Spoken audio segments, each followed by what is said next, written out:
Muppet Monster Adventure! The Muppets are having a monstrous Halloween. It's Halloween at Creepy Castle Von Honeydew, and some of your favourite Muppets have been transformed into grotesque creatures of evil. As Kermit's nephew, Robin, you're right, why is there text in green? It is up to you to rescue Uncle Kermit and his fuzzy friends. Kermit, Miss Piggy, Fozzie, and Gonzo as you've never seen them before. What, in a video game? 18 free-roaming levels featuring 6 terrifying Muppet boss encounters and 5 monstrous morph abilities. All your favourite Muppet characters...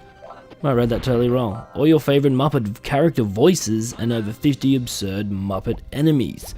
Wacky puzzles and Muppet minigames to complete, as well as the all-important rescue mission. How many times is Muppet written on the back of the box? I'm not going to count it, I'm just going to move on. Released for the original PlayStation 1 in some year that's not actually written on the... 2000. There you go. Oh, from Psygnosis. God, they went under. It's Poor Man Spyro. Yeah, that is the easiest way to sum up this game. Poor Man Spyro. Let's have a look. Yeah, Spyro, anyone? Look at it. It's a complete, utter knockoff of Spyro's graphics. Which isn't a bad thing, is it? Because Spyro was a good looking game when it came out. Don't know how many other Spyros we were up to by this point, though. I have to find that out. It looks pretty decent, so it's not very fancy. I mean, again, this is a kid's game, so yeah, it looks cool. If you're a kid. Well, the Muppets are a weird thing because they're like for kids and adults. Or am I totally wrong? No, the Muppets are for everybody. But this game is obviously for kids. It's like this stripped down version of a Spyro game. The animation's nowhere up there. The control... Now, why am I talking about the controls? Way too early for that. There's a whole segment for that part. Yeah, so graphically it's pretty meh. Meh for Muppet? Holy shit, that was bad.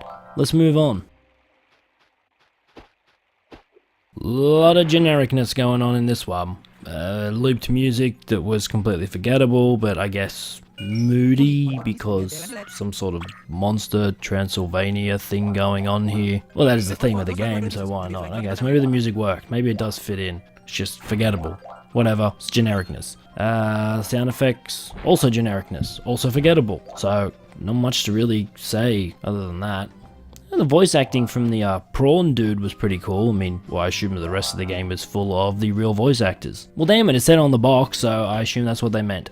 Although they'd be imitations of the original voice actors by this point in its life, right? I mean, of the Muppets.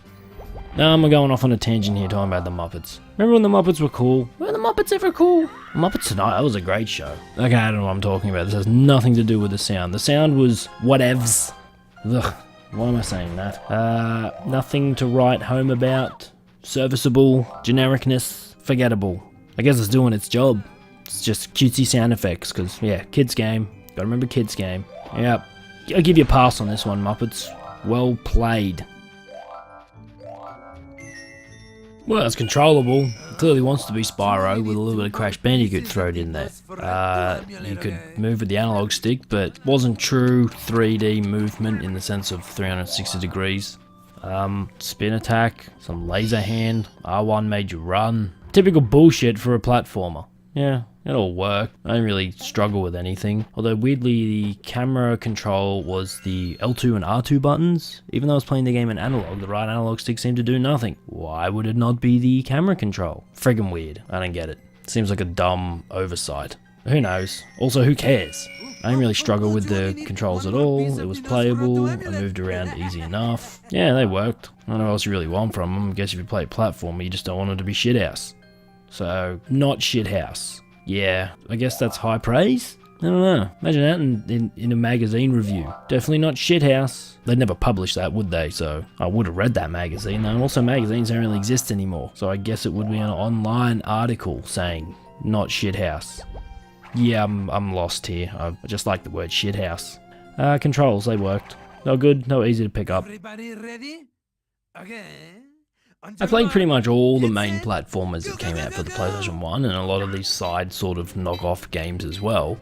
I don't remember years ago, did they all have so many goddamn hints in the first level? Even though I look at it now and it makes a lot of sense, cause, you know, most of them were aimed at children. So, the first level is the setup for basic controls and mechanics and hints on what you do and what pickups give you, and whatever other crap the game had to offer was all seemed to be crammed into the first level to explain it to you. At least in this one, it didn't force me into them. Like, I assume you had to run up to the prawn dude. God, I really need to know his name. Peppy? Is it Peppy the prawn? Am I just making that up?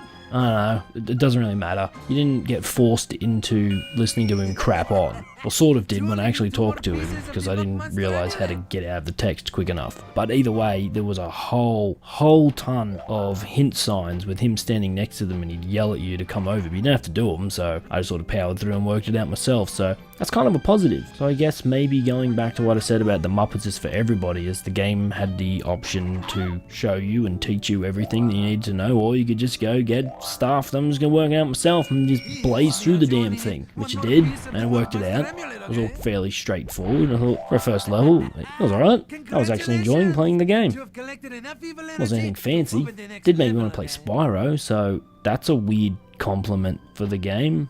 The game it seems to be imitating, it makes me want to play that game. Or is that a bad thing? I don't know now. Would I keep playing this? No, I'd probably just play Spyro. But that's not to say this is a bad game. Or am I saying it is a bad game? Because I'm supposed to do that at the end of the video. I don't know anymore. I kind of want to watch Muppets tonight. I wonder if I can find episodes of that show. Anyway, first level was pretty decent. I worked it out. And I ain't no kid. So, good? Yeah, let's go with good. Run deep and explore more underwater. I'm kind of on the fence with this one. I'm a little torn as to say go play it or just avoid it. I guess because it's generic. Well, it's got the Muppets. If you like the Muppets, I'd say play it, because it's got all the voice actors and it looks okay. So, yeah, if you're into the Muppets, well, you could do worse. I'm trying to think of what worse was. They had a kart racing game. What was that called? I feel like I played a lot of that too, but it probably wasn't very good. I think I played it just because it was the Muppets. So yeah, if you like the Muppets, yeah, check it out. If you don't like the Muppets, but you like Spyro, yeah, check it out. But if you don't like the Muppets and you don't like Spyro, but let's say you like platformers, then yeah, check it out too. But if you don't like the Muppets and you don't like Spyro and you don't like platformers, then well, what are you bothering watching this for and trying to get an opinion off me for? You clearly don't like platforming games and you got a thing against the Muppets and Spyro, so this is just a waste of both of our times. Yeah, I'd avoid it if I were you.